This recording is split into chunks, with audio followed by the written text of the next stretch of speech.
नमस्कार दोस्तों, स्वागत है आपका RV academy for civil service में।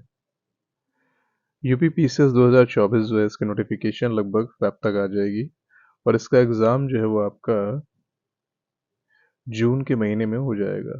ठीक है। सीटें भी अगले साल इंक्रीज होकर के आएंगी लोकसभा चुनाव की वजह से। सीट इस बार भी थी लेकिन लास्ट में लोगों ने 130 सीट जो ऐड थी वो ऐड नहीं की है। हो सकता है वो नेक्स्ट ईयर के लिए रखे हों या वो क्या करेंगे भगवान जाने, लेकिन उम्मीद है चुनाव को देखते हुए कि अगले साल सीट इंक्रीज होगी। लेकिन यूपी पीसीएस में अगर आप सिलेक्शन लेना चाहते हैं तो उसके लिए बहुत ज़रूरी है कि प्री तो ठीक हो ही साथ आपका मेंस बहुत अच्छा हो, क्योंकि जो आपके मार्क्स हैं वो और जो रैंक है, इवन सिलेक्शन है, सब कुछ मेंस पे डिपेंड करता है। अगर आप इस पे अच्छे मार्क्स ले आते हैं तो आपका सिलेक्शन कोई नहीं रोक सकता है। प्री में सिलेक्शन हो जाता है लेकिन मेंस में नहीं होता तो भी आप बाहर है, लेकिन अगर मेंस में अच्छे मार्क्स आ जाते हैं तो आपका सिलेक्शन होने की पूरी संभावना होती है। तो यहाँ पे आंसर राइटिंग प्रैक्टिस कराई जाती है और इसके लिंक जो है वो आपको मतलब टेलीग्राम ग्रुप है वहाँ पे, प्राइवेट ग्रुप है वहाँ पे आंसर राइटिंग प्रैक्टिस होती है। टेलीग्राम लिंक जो है ये आपको मिल जाएगा इसी वीडियो के डिस्क्रिप्शन में या किसी भी वीडियो के डिस्क्रिप्शन में आपको दिख जाएगा। आप उस पर क्लिक करेंगे और क्लिक करके डायरेक्ट जो है वो आरवी अकेडमी जो चैनल नेम है उसी पे आपका टेलीग्राम पे आ जाएंगे। चलिए हम लोग क्वेश्चन देखते हैं। ये एक न्यू स्टूडेंट थे, जुड़े थे 2024 बैच में।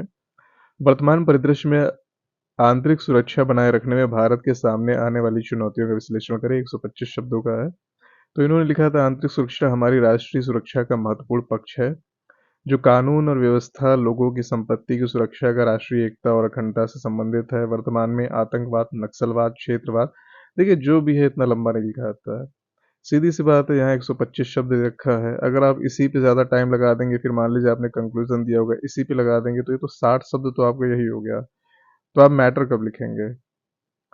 तो इस पे नहीं करना। आप यहाँ पे नॉर्मल इंट्रो दे सकते हैं कि आंतरिक सुरक्षा बनाए रखने में भारत के सामने वाली चुनौतियाँ, तो वर्तमान में आप कुछ जिक्र करें कि आंतरिक सुरक्षा से संबंधित कौन कौन सी चुनौतियाँ हैं, उसी को 2 लाइन में बता दें। और जैसे मान लीजिए सांप्रदायिकता हो गया, हाल ही में जारी मणिपुर हिंसा हो गया, इन सब घटनाओं ने आंतरिक सुरक्षा को कहीं न कहीं चुनौती दी है। 2 लाइन का इंट्रो दें खाली बस। यहाँ मैंने देखिए इनको रिकमेंड भी किया है, रिमार्क्स दिए हैं कि शॉर्ट में इंट्रो दें, 35 प्लस वर्ड तो यही लग रहा है, ये जो लिखा हुआ है। फोकस इस पे ज़्यादा करें कि चुनौतियाँ क्या है, जो 125 शब्द पूछा गया आप डायरेक्ट वही लिखें। तो चुनौतियों पे जैसे इन्होंने लिखा है, बहुत जेनरिक पॉइंट बताए थे और इसी पे कोशिश थी कि आप उसी को ही अच्छा बना दो। जैसे मैं कहता हूँ ना कि आप जेनरिक पॉइंट दे रहे हो ठीक है, लेकिन आप इसको स्पेसिफिक पॉइंट बना सकते हैं जब यहाँ पर आप एग्जाम्पल या डाटा ऐड करते हैं। यही जेनरिक पॉइंट स्पेसिफिक हो जाता है। लोग यहाँ पे तो मेहनत कर लेते हैं, यहाँ पे ये जानते भी हैं, ठीक है, यहाँ पे नहीं कर पाते हैं। उसी के लिए आंसर राइटिंग प्रैक्टिस होता है, प्रोफेशनली होता है, भले वो कहीं भी ज्वाइन करें। तो जैसे मान लीजिए इन लोगों ने लिखा, इन्होंने लिखा है कि सीमावर्ती क्षेत्रों से सुरक्षा। तो बस ठीक है, आप सीमावर्ती दिख रहा है, आप सोचिए यहाँ पे मैप बन सकता है, तो आप वो बॉर्डर दिखाएं जहाँ से भारत के जो पड़ोसी देश है वो टच करते हैं, वो आप दिखा सकते हैं।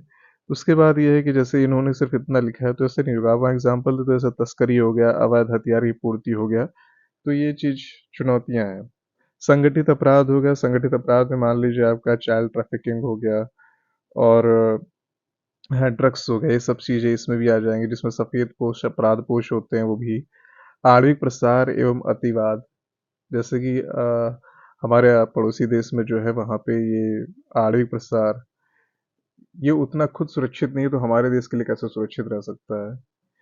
तो यहाँ पे एग्जाम्पल देने की आवश्यकता है। यहाँ पे हम दे सकते हैं कि जैसे बार बार कोई धमकी देता है कोई कंट्री कि हम ऐसा कर देंगे, ऐसा कर देंगे, तो ये सब कहीं ना कहीं हमारे इंटरनल सिक्योरिटी के लिए खतरा है। फिर है संचार नेटवर्क, तो जनरल सा पॉइंट है, आप उस पर जनरल सा एग्जांपल दे दो, ठीक है, आप भी ट्विटर द्वारा नफरत फैलाना एक्सेट्रा। मनी लॉन्ड्रिंग हो गया, तो जैसे या इस पे संचार नेटवर्क में भी आ गया अवैध आभासी मुद्रा का प्रसार, जैसे क्रिप्टो करेंसी है, बिटकॉइन है, मनी लॉन्ड्रिंग हो गया। तो इस तरह से चीज़ें हैं। फिर यहाँ पे जैसे इन्होंने लिखा है निष्कर्ष में, निश्चित है भारत सरकार को इस दिशा में आंशिक प्रयास जरूर किए हैं। वर्तमान में नीति और सुरक्षा कदम अनैतिक, आंतरिक सुरक्षा में भेद करना कठिन है।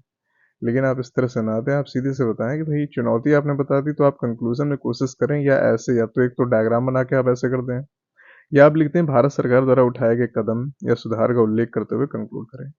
और आंसर राइटिंग प्लेलिस्ट में जाएंगे तो कई सारे उसमें कॉपीज पड़ी हुई हैं जो 2023 मेंस दे रहे हैं, उन लोगों की कॉपी पड़ी हुई है, 24 की भी हुई है, और कुछ वीडियो मैंने डाली है जिससे आप आंसर राइटिंग कर सकते हैं, कैसे सीख सकते हैं, वो चीज़ें आपको पता चलेंगी।